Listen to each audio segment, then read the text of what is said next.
రైతుల రాజుర మా జగన్. రేపు మే 13వ తారీఖు జరగబో ఎన్నికల్లో వైఎస్ఆర్ కాంగ్రెస్ పార్టీ అసెంబ్లీ అభ్యర్థిగా నిలబడ్డ ఉమాశంకర్ గణేష్ ని,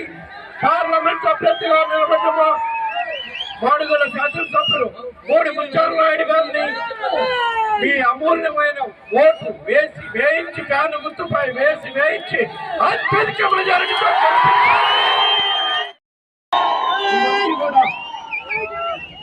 2019 ఎలక్షన్లకు ముందు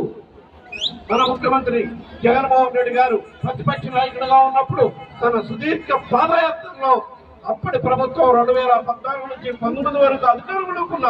చంద్రబాబు ప్రభుత్వం ఎన్నో హామీలు ఇచ్చి హామీలు అమలు చేయక ప్రజల్ని ఏ విధంగా ఇబ్బందులకు పాలు చేసిందో చూశాడు. కాబట్టి అప్పుడే చెప్పాడు, నాకు ఒక అవకాశం ఇవ్వండి, మీ అందరి జీవితంలో వెలుగునిస్తామని. చెప్పిన మాట ప్రకారం నిలబెట్టుకుంటూ అధికారంలోకి వచ్చిన మొదటి రోజు నుంచి కూడా నవరత్నాల ద్వారా మనం ఇచ్చిన హామీలన్నీ అమలు చేస్తున్న ప్రభుత్వం మన ప్రభుత్వం, అమలు చేస్తున్న ముఖ్యమంత్రి మన ముఖ్యమంత్రి జగన్మోహన్ రెడ్డి గారు అని చెప్పి ఈ సందర్భంగా